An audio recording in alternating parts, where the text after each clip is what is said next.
बिस्मिल्लाहिर्रहमानिर्रहीम dear student. First class आज हमारा एक शॉर्ट सा टॉपिक है जी, comparison of electron and light microscope. बिल्कुल सिंपल सा है और ये शॉर्ट क्वेश्चन में बाज़ दफ़ा आ जाते हैं, तो इस वजह से इसको लेके आना ज़रूरी है। अच्छा, इसमें हमने इलेक्ट्रॉन और लाइट माइक्रोस्कोप में जो जो फीचर आज डिस्कस करने हैं उसमें कंटेंट में सोर्स ऑफ इल्यूमिनेशन हम देखेंगे कि लाइट और इलेक्ट्रॉन माइक्रोस्कोप में इल्यूमिनेशन के जो सोर्सेज हैं वो कौन से हैं। अच्छा जी, उसके बाद लाइट माइक्रोस्कोप की हम मैग्नीफाइंग पावर देखेंगे और इलेक्ट्रॉन माइक्रोस्कोप में देखेंगे रिजॉल्विंग पावर, दोनों को देखेंगे। मेन कंपोनेंट कौन कौन से हैं वो देखेंगे। ऑब्जेक्ट्स कौन कौन से सीन किए जा सकते हैं वो देखेंगे। सैंपल हम कौन सा सीन कर सकते हैं और हमारे पास जो मीडियम होगा वो कौन सा होगा। तो स्टूडेंट बिल्कुल आसान और सिंपल सा वे है। सबसे पहले हम बात करते हैं सोर्स ऑफ इल्यूमिनेशन की और उसमें हम देखेंगे लाइट माइक्रोस्कोप। अच्छा स्टूडेंट, याद रखिएगा जो लाइट माइक्रोस्कोप है, वर्ल्ड लाइट माइक्रोस्कोप, बिल्कुल नाम से जाहिर है कि हम लोग यहाँ पे सोर्स ऑफ इल्यूमिनेशन, जो लाइट ऑब्जेक्ट को देखने के लिए जो हम लाइट यूज करेंगे वो हमारे पास होगी विजिबल लाइट। अब विजिबल लाइट से क्या मुराद है?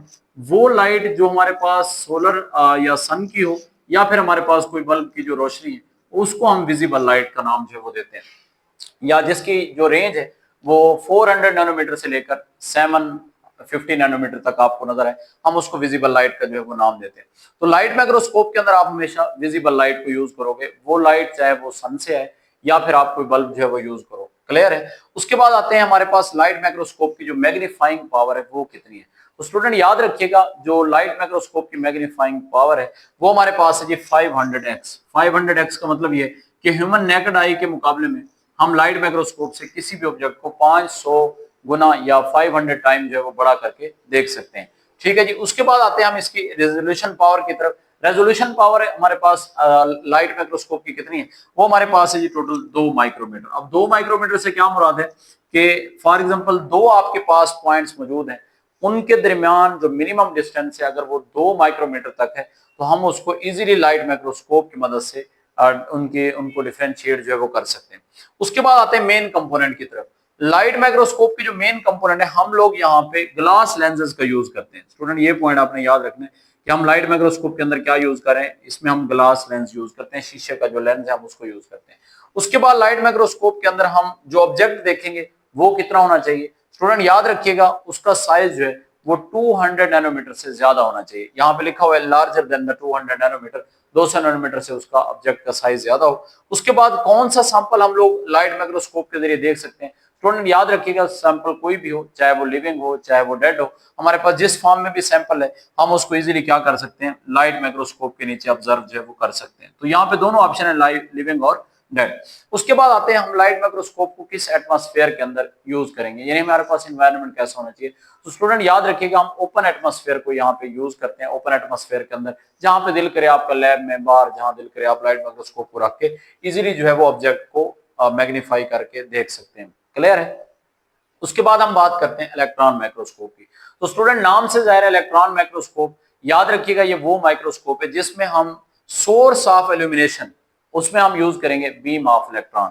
ये पॉइंट आपने याद रखना है। वहां पे हमारे पास थी विजिबल लाइट और यहाँ पे हमारे पास क्या है, यहाँ पे हमारे पास है बीम ऑफ इलेक्ट्रॉन। और यहाँ पे मैंने रेंज बताई थी कितनी, यहाँ पे मैंने विजिबल लाइट की जो रेंज है वो बताई थी 400 नैनोमीटर से 750 नैनोमीटर तक। क्लियर है? और बीम ऑफ इलेक्ट्रॉन में जो आपको वेवलेंथ नजर आएगी इसकी, वो मेरे पास है 1 नैनोमीटर तक, यानी ज्यादा से ज्यादा भी हमारे पास इलेक्ट्रॉन की जो वेवलेंथ होनी चाहिए बीम ऑफ इलेक्ट्रॉन की वो 1 नैनोमीटर तक होनी चाहिए। क्लियर है? तो ये हम यूज करेंगे यहाँ पे इलेक्ट्रॉन माइक्रोस्कोप के अंदर। उसके बाद आते हैं कि हमारे पास मैग्निफिकेशन पावर जो है वो इलेक्ट्रॉन माइक्रोस्कोप की कितनी है, यानी इलेक्ट्रॉन माइक्रोस्कोप किसी भी ऑब्जेक्ट को कितने गुना बड़ा करके दिखा सकती है।